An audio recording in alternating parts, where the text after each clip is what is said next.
আমার আবার অনেক কাম। মসজিদের ইমাম সাহেব রে মাংস দিতে হইব। আসি, আসসালামু আলাইকুম। আয় আয়। হ্যাঁ চল। খাসি আকিকা দিয়েছে, কিন্তু খাসি বেরো কোথায়? সর্বনাশ, আমার খাসি জবাই করে আবার আমাকে মাংস দিয়ে গেল না তো? নুরি, আই নুরি, নুরি, আল্লাহ,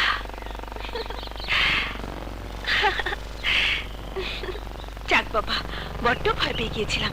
হারামজাদা আমার খাসির দিকে বদনজর দেয়নি। লা ইলাহা ইল্লাল্লাহ সুবহানাকা ইন্নী কুনতু মিনাজ জালিমিন। আল্লাহ, বাঁচা গেল।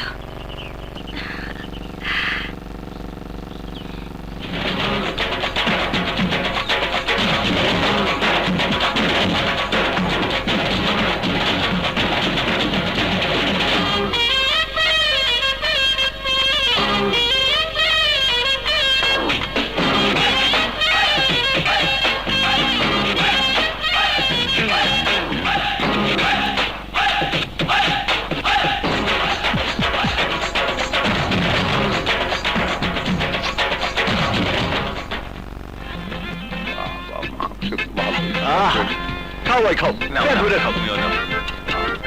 কিসের মাংস, খাসির না ছাগির? ধর্মিয়া, একদম তেলওয়ালা খাসির মাংস। খাও, পেট ভইরা খাও। কিসের খাওন খাওয়াইতেছেন? আমার গুড্ডির কুলখানির খাওন। ওই মিয়া, অত বেশি কথা কই না তো, চুপচাপ খাও। কি বললি? ঘুড়ির কুলখানি? আমাকে তো বললো আকিকা। যাই হোক, লোক খাওয়ানোর লেগে ছাগল পাইলো কই? আপা, নুরিরে তো খুঁজে পাওয়া যাইতেছে না। নুরি কি পাওয়া যাচ্ছে না? না আপা। তুমি ভালো করে খুঁজে দেখো, তাল গাছে নিচেই আছে। যাও। দেখ, শিমুল তোর ছাগল জবাই কইরা তোরই মাংস দিয়ে গেছে। ধুর, মাংস দেওয়ার পরে আমি নিজের চোখে দেখে এসেছি আমার নুরি বাড়ির সামনে তাল গাছের গোড়ায় বাঁধা। তোর যে কি বলিস না, ধোকাও দিতে পারে। যেই বাদ পারের বাদ পার ওই শিমুল হতেও পারে। চল তো দেখে আসি। চল চল।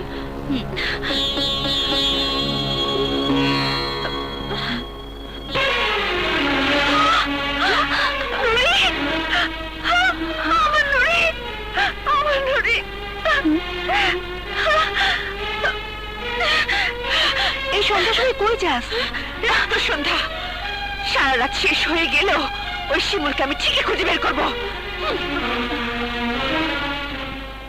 আইজি খাসি খাইছি রে পারুল, ও পারুল রে, আইজি খাসি খাইছি রে পারুল, পারুল তোর খাসি তেলে।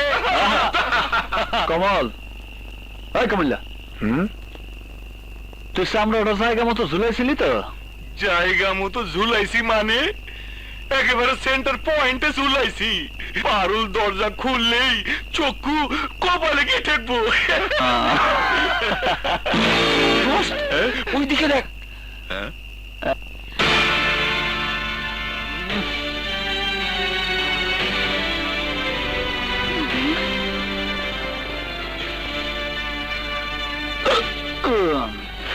আজ বেশি খেয়ে ফেলেছি। আমার নুরিকে জবাই দিয়েছো কেন?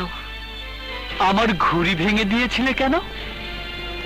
যে ঘুড়িটা আমি ভেঙেছিলাম তাতে কারোর নাম লেখা ছিল না। যেই খাসিটা আমি খাইছি তার গায়েও নাম লেখা ছিল না। মাঠের মধ্যে পাইছি, জবাই করে খাইছি। কি তোর বদমাস, আমার খাসি খেয়ে আবার আমার সামনে সিনাজুরি? আমি বাবার কাছে তোমার নামে বিচার দেব। আপনার বাবা বয়স্ক মানুষ, মুরব্বী, আমার কিছুই করতে পারবো না। কিছুই করতে পারবে না? যে না বেগম সাহেবা। নিজেকে কি ভাবো তুমি? অনেক কিছু। মাস্তান, ডাকাত নাকি সন্ত্রাসী? তুমি যাই হও না কেন, আমি তোমাকে ছাড়বো না। তোমাকে আমি গ্রাম ছাড়া করাবো, জুতো পেটা করাবো। এখান থেকে কাজটা তুমি ভালো করলে না মিস্টার, ভালো করলে না।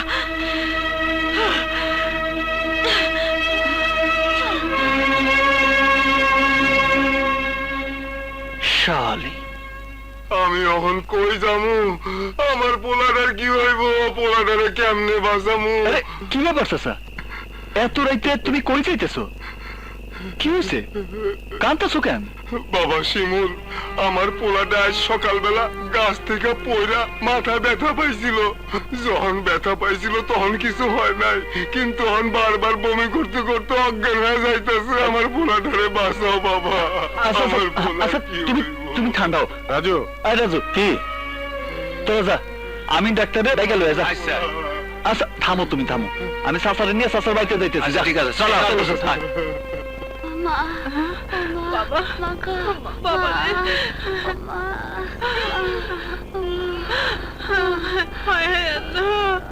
আমার বলে এমন কোনো কথা কইলে তো শোনো না পোলা দেখে রাখতে পারো না গাছে ওঠে কেমনে আহা থামো তো চাচা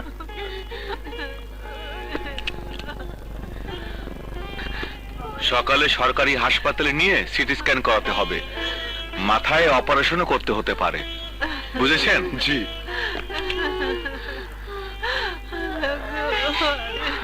শিমুল তাইলে চলো না বাবা আমার পোলাটারে নিয়ে আহা শান্ত হও চাচা আমি ওরা কাল সকালেই হাসপাতালে নিয়ে যাবো তুমি কোনো চিন্তা করো না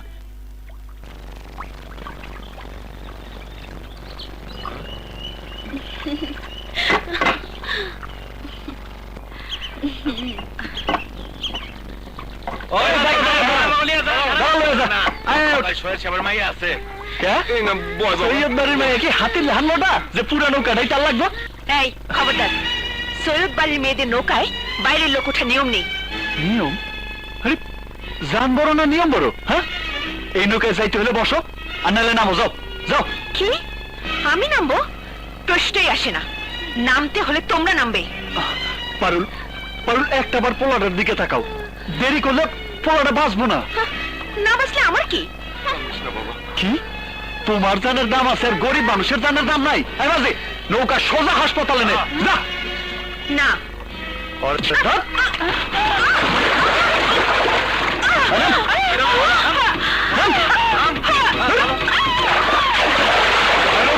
ধাক্কা দে ধাক্কা দে তাড়াতাড়ি তাড়াতাড়ি করো আরে বাজি বাবা উঠে পড় বাবা চলা এই অপমানের শোধ যদি আমি না নিতে পারি তাহলে আমি সৈয়দ বাড়ির মেয়েই না আমি তোর নামে সালিশ বসাবো সৈয়দ বাড়ির মেয়ের গায়ে ওই বদমাইশটা হাত তুলেছে পারুলকে ধাক্কা দিয়ে পানিতে ফেলে দিয়েছে ওর শাস্তি একটাই 20টা চাবুকের বাড়ি এটা কেমন বিচার পানিতে ধাক্কা দিয়ে ফেলাইছি বলে আপনারা সবাই আমার বিচার করতেছেন আর সৈয়দ বাড়ির মাইয়া যে মানুষ খুন করতে চাইছিল তার কি কোনো বিচার নাই কি বলতে চাও তুমি পারুল সৈয়দ বাড়ির মাইয়া বইলা সে নৌকায় উঠলে আর কেউ নৌকায় উঠতে পারবো না কেন এই গ্রামের সমস্ত লোকজন কি শিয়াল কুকুর সৈয়দ পরিবারের মানুষেরা চিরকাল এইভাবেই চলাফেরা করে এবং এটাই নিয়ম আমি এই নিয়ম মানি না বিচার যদি আজ করতেই হয় তাহলে আমার সাথে আপনার মাইয়ারও করতে হইব নাইলে আমি ধরে নিব এই গ্রামের মানুষের বিবেক বলে কিচ্ছু নাই কিচ্ছু নাই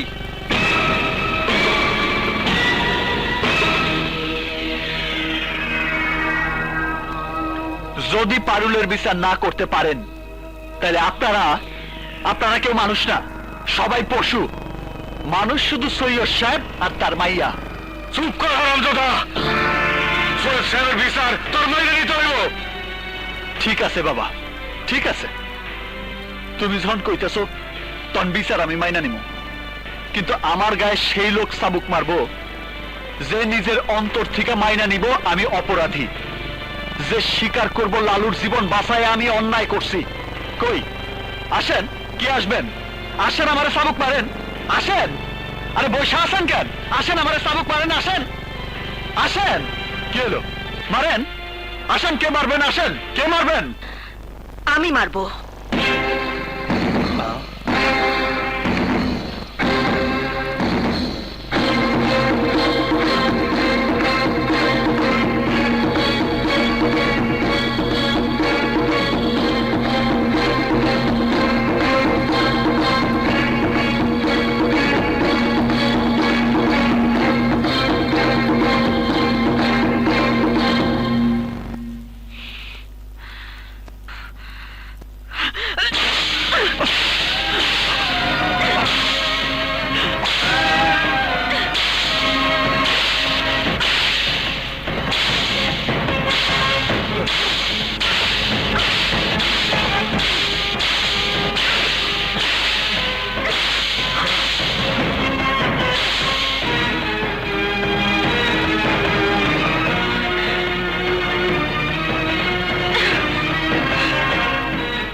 বিচার এখানেই শেষ।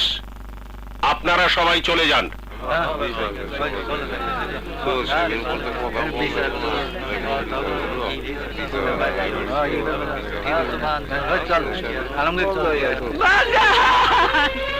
বাজান রে ও বাজান মাইয়া মানুষের এত তেজ দিলে কি কোথাও রহম দেয় নাই? কি চাষ করছে আমার বলায়? লালুর জান বাঁচাইছে, জান বাঁচান কি অন্যায়? জান বাঁচালে কি শাস্তি পাইতে হয়? অন্যরা যে আমার পোলারে মারছে তাকে বিচার আল্লাহ করবো, তাকে বিচার আল্লাহ করবো। আগে জানতাম মায়া মানুষের মনে মায়া থাকে, দরদ থাকে, কিন্তু আজ বুঝলাম সৈয়দ বাড়ির মায়ের মন পাথরের মতো কঠিন। চল বাবা চল।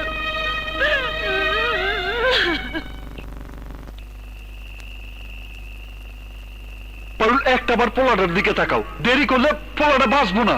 আমার গায়ে সেই লোক চাবুক মারবো যে নিজের অন্তর থেকে মাইনা নিব আমি অপরাধী, যে স্বীকার করব লালুর জীবন বাঁচায় আমি অন্যায় করছি।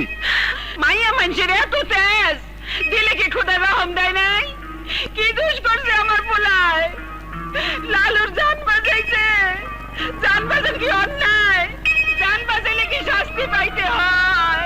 আগে জানতাম মায়া মানুষের মনে দরদ থাকে, মায়া থাকে, কিন্তু আজ বুঝলাম সৈয়দ বাড়ির মায়ের মন পাথরের মতো